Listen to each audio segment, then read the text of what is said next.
Hello बच्चों, आज हम क्लास 9 के इनर्शिया एंड मास को पढ़ेंगे। भाई इनर्शिया इससे पहले वाले चैप्टर में पढ़ा दिया, फर्स्ट लॉ ऑफ मोशन पढ़ा दिया मैंने। नहीं देखी तो वो वीडियो देख लो, तभी इस वीडियो को देखना अच्छे से समझ, और नहीं भी देखी तब भी देख लो। Inertia of an object is measured by its mass. Inertia और mass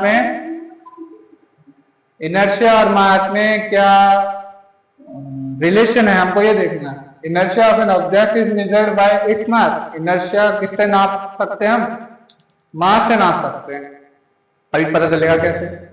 the mass of an object is measured bye inertia. ठीक, इनर्शिया को मास से और मास को इनर्शिया से। इसका मतलब जो इनर्शिया है वो डायरेक्टली डिपेंड होता है मास पे। इनर्शिया किस पे डिपेंड है? डायरेक्टली मास पे। इनर्शिया जो है डायरेक्टली डिपेंड है मास पे। इसका मतलब अगर तुमने मास बढ़ाया, ग्रेटर इज द मास, अगर मास ज्यादा है ग्रेटर इज द इनर्शिया, तो इनर्शिया भी क्या होगा? ज्यादा होगा। और अगर मास कम है तो इनर्शिया भी क्या होगा? कम होगा। तो इनर्शिया पे डायरेक्टली मास डिपेंड करता है। आप ऐसे कर सकते हो कि मास पे इनर्शिया डिपेंड करता है, इनर्शिया मास पे डिपेंड करता है। अब देखो इसके एग्जांपल, जैसे कि बॉल और स्टोन। भाई इनर्शिया किस में ज्यादा होगा? अगर मास ज्यादा तो इनर्शिया ज्यादा। बॉल तो भाई और स्टोन, बॉल और स्टोन में से इनर्शिया किस में ज्यादा होगा? स्टोन में, क्योंकि एक बॉल लो और स्टोन में स्टोन का वजन थोड़ा ज्यादा होता, मास थोड़ा ज्यादा होता अगर वो सेम साइज की। ठीक, तो किसमें इनर्शिया ज्यादा होगा? जिसका मास ज्यादा है, स्टोन का मास ज्यादा होगा। कार्ट और ट्रेन, कोई ठेला वगैरह या फिर कोई ट्रेन वगैरह, किसमें इनर्शिया ज्यादा होगा? हाँ, किसको आसानी से मूव कर पाओगे? किसी ठेले को या किसी ट्रेन को? ऑब्वियस सी बात है, हम किसी ठेले को आसानी से मूव कर सकते हैं। ठेले को आसानी से मूव कर सकते हैं, क्यों? क्योंकि ठेले का मास कम है। मास कम है इस वजह से उसमें इनर्शिया कम है, और इनर्शिया कम है इस वजह से उसका स्टेट चेंज कर सकते हैं। इनर्शिया कम है इसका मतलब उसका स्टेट चेंज कर सकते हैं। अगर वो रुका हुआ है तो उसको चला सकते हैं, क्योंकि इनर्शिया कम है। ट्रेन का इनर्शिया ज्यादा, भाई अगर वो रुक गई तो मतलब रुक गई, जितने मर्जी हाथी से जोर लगवा लो। 1 रुपी कॉइन और 5 रुपी कॉइन, इन दोनों में से किसका इनर्शिया ज्यादा होगा? 1 रुपए का सिक्का या 5 रुपए का सिक्का? भाई 1 रुपए का सिक्का थोड़ा पतला सा होता है, और 5 रुपए का कॉइन थोड़ा भारी होता है। तो 1 रुपए का वाले सिक्के में थोड़ा कम मास है, और 5 रुपए का जो कॉइन होता है उसमें थोड़ा मास ज्यादा है। मास ज्यादा है इस वजह से इनर्शिया भी ज्यादा है। तो आपने जो एक्टिविटी पढ़ी थी वो क्लिक वाली, जो एनसीईआरटी में एक एक्टिविटी दे रखी है जिसमें ग्लास लेते हैं, कार्ड रखते हैं, उसके ऊपर कॉइन रखते हैं। तो अगर वो आप 1 रुपए का सिक्का रखोगे और वो मारोगे तो हो सकता है कि वो कॉइन क्या है, कार्ड के साथ चले जाए। लेकिन अगर आप 10 रुपए का या 5 रुपए का कॉइन रखोगे तो ज्यादा चांस है कि सिर्फ कार्ड दूर जाए और सिक्का नीचे गिरे, सिक्का उसके साथ ना जाए। क्यों? क्योंकि भाई सिक्का जो 10 रुपए का सिक्का है, 5 रुपए का सिक्का था, उसमें वजन ज्यादा है, मास ज्यादा है, और वो रुका हुआ है। लेकिन कार्ड को तो मोशन दे दिया, लेकिन सिक्के को नहीं दिया था, इस वजह से वो सिक्का वो नीचे गिर जाएगा। क्यों? क्योंकि इसमें इनर्शिया ज्यादा है। तो ये हो गया इनर्शिया और मास की बात, ये तो हो गया। अब हमको देखने हैं इंटेक्स क्वेश्चन। इंटेक्स क्वेश्चन देखते हैं जो पेज नंबर 91 में दे रखा है।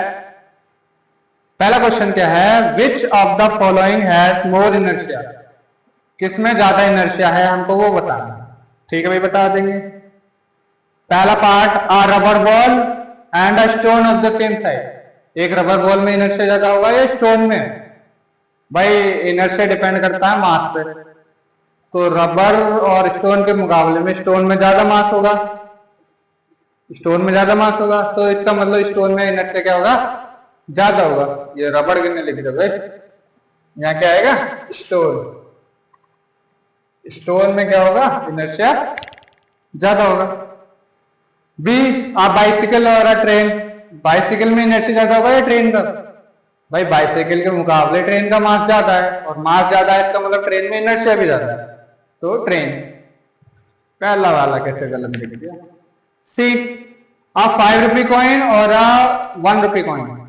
5 का सिक्का और 1 का सिक्का में कौन सा भारी होगा भाई? 5 रुपए वाला सिक्का भारी होगा, और 5 रुपए वाला सिक्का अगर भारी है इसका मतलब उसमें इनर्शिया भी ज्यादा है, इसका मतलब 5 रुपए वाला कॉइन यहाँ पे आप आंसर में लिखोगे। पहला हो गया, आप दूसरे को देखते हैं।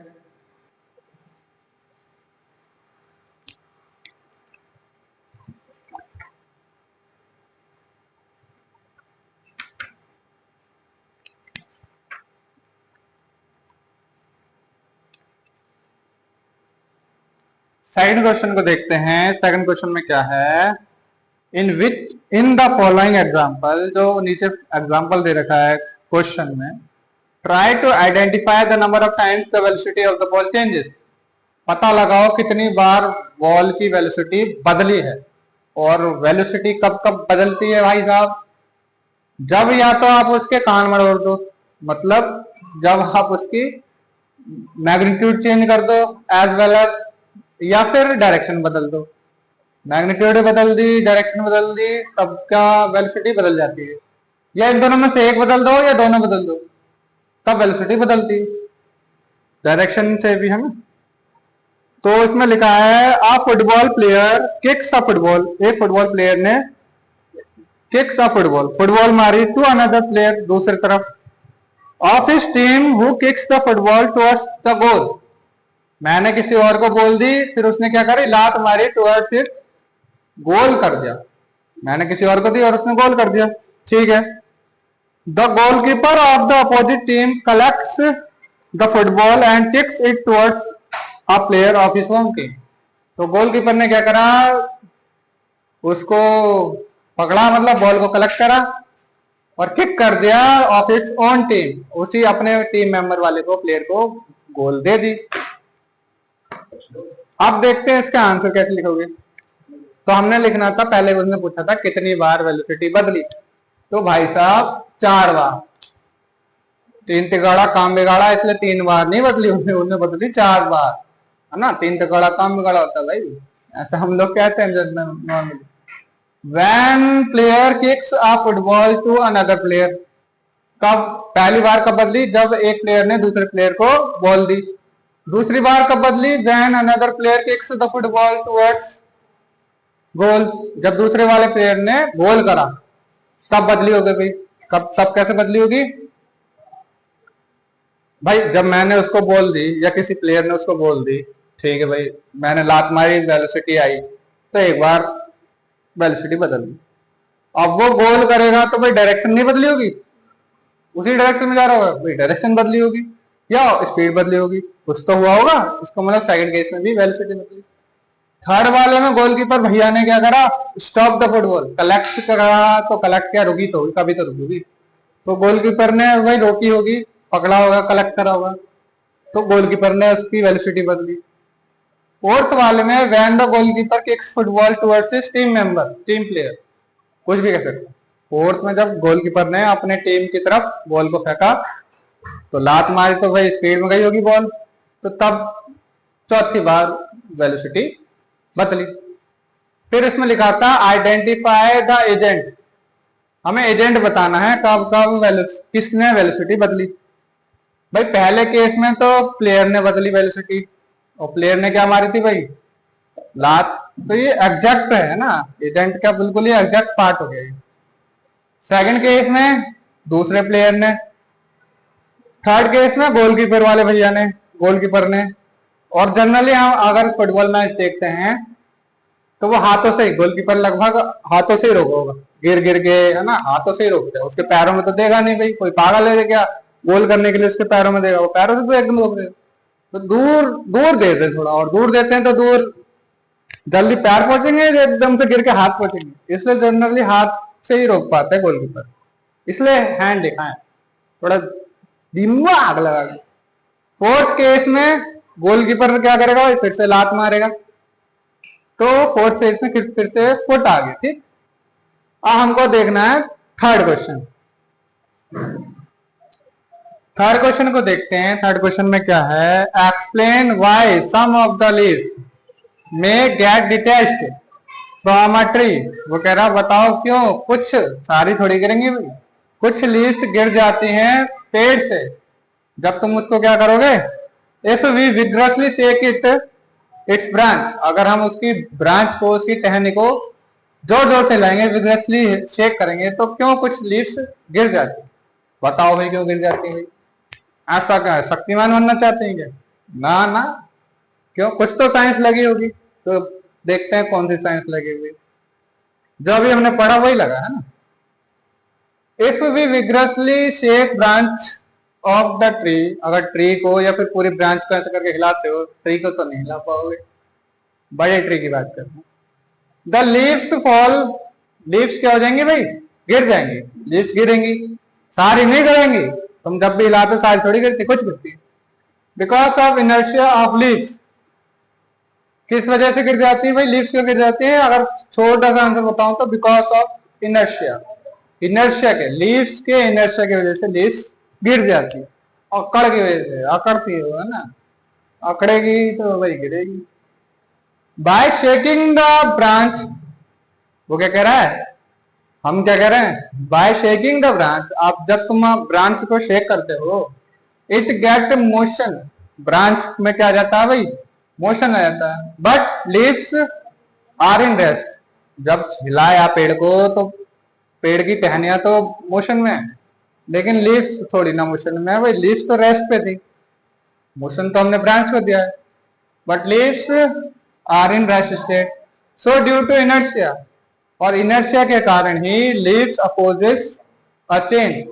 भाई हमने मोशन तो पेड़ में दिया है, लीव्स में नहीं दिया है, तो लीव्स रेस्ट पे था, और रेस्ट पे था तो भाई लीव्स के पास है इनर्शिया, और इनर्शिया क्या कहता है कि कोई चीज रेस्ट पे है तो रेस्ट पे रहेगी, और मोशन में है तो मोशन भी रहेगी। तो इनर्शिया मूव होना नहीं चाहती, अकड़ गई वो कि भाई मैं नहीं हिलूंगी, तो लीव्स इनर्शिया की वजह से हिली नहीं। लेकिन पेड़ को तो हमने हिलाया, तो जैसे पेड़ हिल, लीव्स नहीं हिली लेकिन पेड़ हिल गए, और जो कुछ कुछ वीक लीव्स थी, कमजोर लीव्स थी, वो झड़ जाती हैं, वो टूट जाती। हरी भरी जो अच्छे से स्ट्रांगली अटैच होती है वो नहीं गिरती, जो थोड़े वीकली अटैच होती है वो सारी गिर जाती। And get detach from branch and may fall down. तो समझ आ रहा है कि जब हम एक पेड़ को हिलाते हैं तो पेड़ मोशन में आता है, लेकिन लीव्स मोशन में नहीं आती हैं। लीव्स रेस्ट पे थी, रेस्ट पे थी, इसका मतलब इनर्शिया ऑफ रेस्ट था उसके पास, ठीक। और इनर्शिया के कारण वो मोशन नहीं चाहती थी, वो चेंज नहीं चाहती थी, रुकी थी, रुकी रहना चाहती थी। लेकिन हमने वही मोशन ला दिया पेड़ में, तो वो तो रुकी रह गई और पेड़ हट गया, ऐसे जैसे जुड़ा हुआ है ये, तो पेड़ हट गया, वो फिर वो नीचे गिर गया। तो ये इसका आंसर है भाई, स्क्रीनशॉट ले लो, लिख लो जल्दी से। अब देखते हैं फोर्थ क्वेश्चन, लास्ट क्वेश्चन को देखो जल्दी से, फटाक से। Why do you fall in the forward direction, तुम क्यों आगे की तरफ गिर जाते हो? When our moving bus brakes to stop, जब बस का ब्रेक लगता है तो हम आगे की तरफ गिर जाते हैं। मैं नहीं गिरता, तुम लोग गिरते, तो क्यों गिर जाते हो? एंड फॉल बैकवर्ड, और पीछे की तरफ गिर जाते हो। वैन इट एस्लेट फ्रॉम रेस्ट, जब बस रुकी हुई रहती है और एस्लेट करता है मतलब स्पीड बढ़ाता है तो पीछे की तरफ गिर जाते हैं। खड़े वाले तो पक्का ही गिरेंगे, और बैठे वाले की भी कमर पीछे को या सर पीछे को लग जाता है। तो ऐसा क्यों होता है भाई? फिर से again science, we fall in the forward direction when our moving bus brakes to a stop, हम आगे की तरफ गिरते हैं, जब कोई रुकेगी तो हम आगे की तरफ गिरेंगे टू अ स्टॉप, बिकॉज किसकी वजह से? अलोंग विद द बस, क्योंकि बस के साथ साथ हम भी मोशन में है, बस तो चल रही है और हम भी चल रहे हैं उसके साथ साथ। बस तो रुक गई, लेकिन जो हम हैं वो हम नहीं रुके, हमारे पास है इनर्शिया, और इनर्शिया की वजह से हम मोशन में थे, तो हम अभी भी मोशन में ही जाना चाहते हैं। बस रुक गई, लेकिन हमारे पास इनर्शिया था, और इनर्शिया के कारण से हमारी बॉडी आगे को आ जाती, क्योंकि हम तो मोशन में थे और मोशन में ही रहना चाहते हैं, इस वजह से आगे गिर जाते। Along with the bus we are also in motion, bus तो मोशन में, हम भी मोशन में। And when bus stop suddenly, जैसे ही बस एकदम से रुकती है, the motion of the bus stops, motion, bus का मोशन तो रुक गया भाई, बस तो रुक गई। But due to inertia of our body, लेकिन इनर्शिया के कारण, हमारी बॉडी के इनर्शिया के कारण, tends to continue in motion and we fall forward, लेकिन जो हमारे बॉडी के अंदर इनर्शिया है उसकी वजह से हम आगे की तरफ गिर जाते हैं। ये मैं एग्जांपल में भी समझा रखा था, जो पिछले लेक्चर में एग्जांपल था उसमें अच्छे से समझा था। अब सेकंड केस क्या है कि जब बस एक्सीलरेट करती है तो हम पीछे की तरफ क्यों गिरते हैं, अभी तो ये आगे की तरफ था। व्हेन बस एक्सीलरेट, जब बस चलाई, from rest the bus attains a motion, तो बस में क्या आ गया भाई, मोशन आ गया भाई। But our body wants to remain at rest, लेकिन हमारी बॉडी रेस्ट पे ही है। Due to inertia so we fall backward. ये क्या कहना चाहता है भाई, बस रुकी थी, हम भी रुके थे, बस तो चला दी भाई, बस चली, और जैसी बस चली बस आगे को हो गई, लेकिन हमारी बॉडी रेस्ट पे थी और इनर्शिया के कारण हम पीछे की तरफ हो गए, क्योंकि बस तो आगे हो गई और हमारी बॉडी रुकी थी तो रुका ही रहना चाहती है, और रुका ही रहना चाहती है तो भाई वो रुकी रह गई और बस आगे हो गई, बस आगे हो गई तो भाई पीछे नहीं हो गई। ठीक, तो इनर्शिया के कारण दोनों केस में क्या है, मेन रोल इनर्शिया का है। किसी भी बॉडी की टेंडेंसी होती है किसी भी मोशन को रेजिस्ट करना, कोई भी मोशन का चेंज को रेजिस्ट करना। इनर्शिया कोई भी चेंज नहीं चाहती, तो दोनों केस में इनर्शिया का काम था। ये चारों के चारों इंटेक्स क्वेश्चन हो गए। I hope that you will like this video, और मिलते हैं नेक्स्ट वीडियो में। बहुत बस दबा दे।